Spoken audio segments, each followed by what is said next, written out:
The final item we need to survive off-grid is some fresh water. Lucky for us, we have a water station we can get fresh water from about 20 minutes from the land. So the only question is, how are we gonna get it from there back to our house?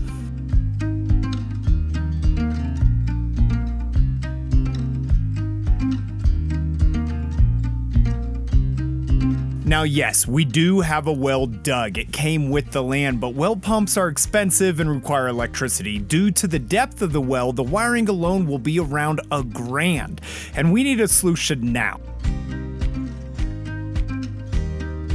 We came up with a system where we would use 2 IBC totes, one to pick up the water and one to act as a water tower that won't move, just positioned there on the land. We will pick up water with one tote, gravity feed it from the back of the truck to our ground tote, and then pump water from the ground tote to the camper's fresh water tank.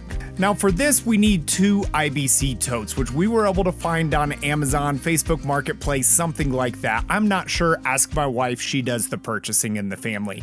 1 freshwater pump hose, a small garden pump, and a good amount of fittings, like a lot of fitting. You can find all this stuff on Amazon or at your local farm store. For us, I'll have the links of what I bought down in the description.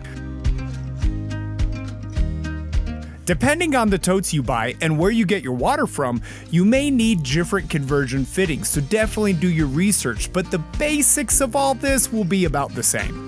For our water station in town, the outlet port is a 2-inch male camlock fitting. So with our hose, the female end would connect to the outlet port.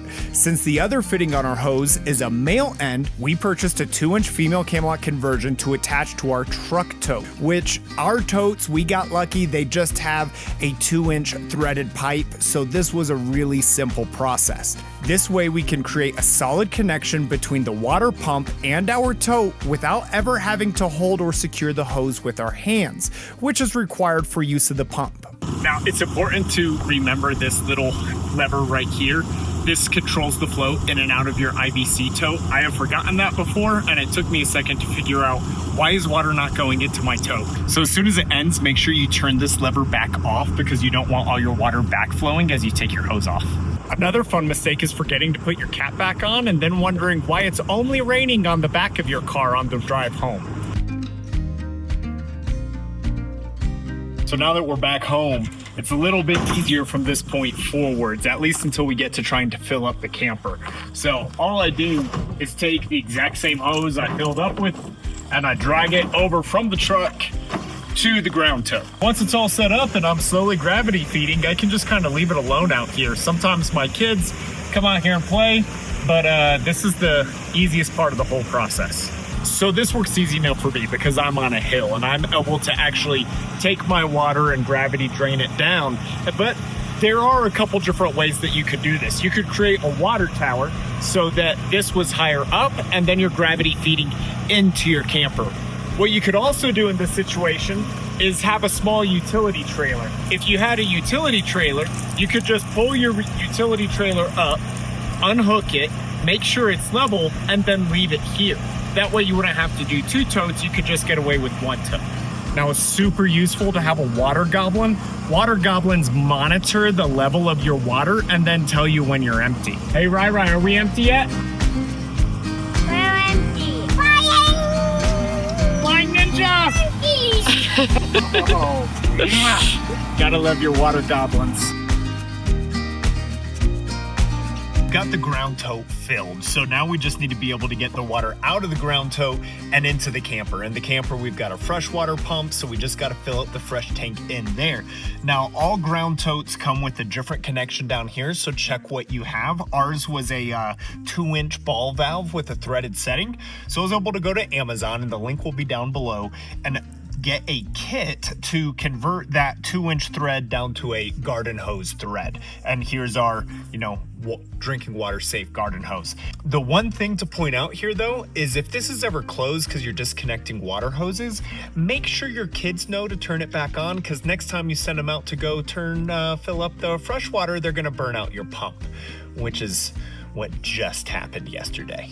So we had our cabinet all set up and it was really nice and it worked perfectly. And if I didn't have children, it would still be working perfectly. I'm just kidding. They are so much help.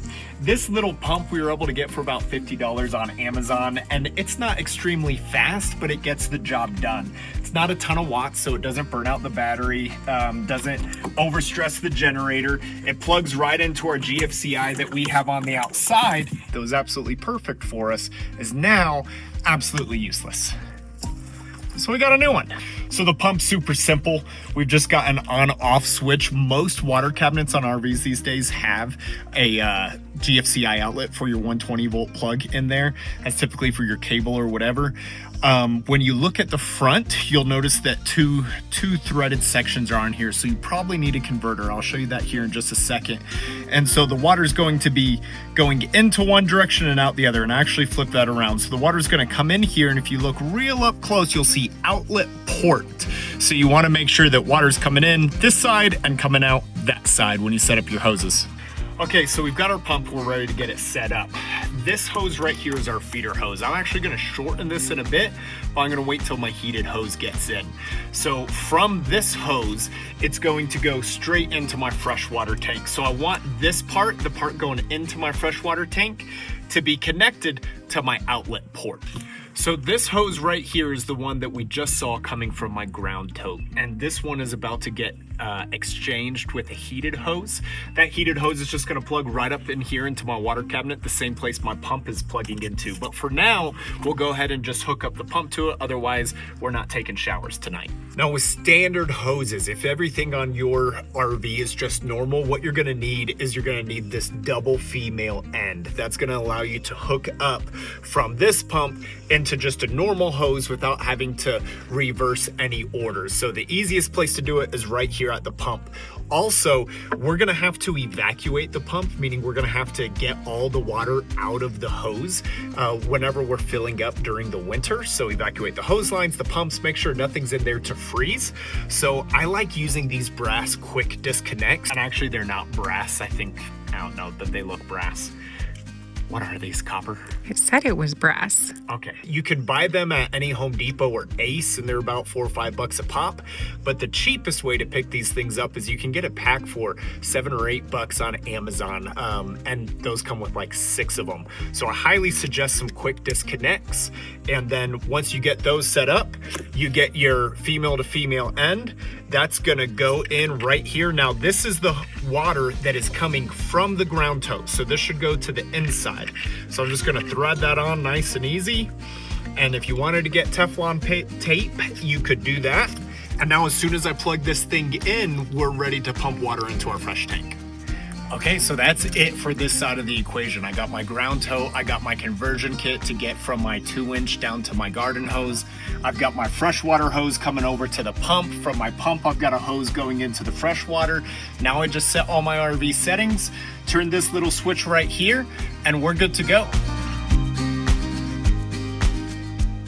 So again, not a very complicated system, but here's some of the things that I really messed up along the way, and it's more inconvenience mess ups. I didn't have the right connections the first time I went to go fill up fresh water at the station in town. I did not have the female to female adapter for hooking up the hoses. I probably went to Ace 3 different times before I actually got the project completed. It's a very simple process. So the next step for us as we get into winterizing this whole camper setup is figuring out how I keep this thing from freezing in 15-degree weather. And as always, we don't really know what we're doing, but we're gonna do it anyway. So feel free to drop us a comment, drop us a like, tell us what we're doing wrong, what you think that we're doing is smart.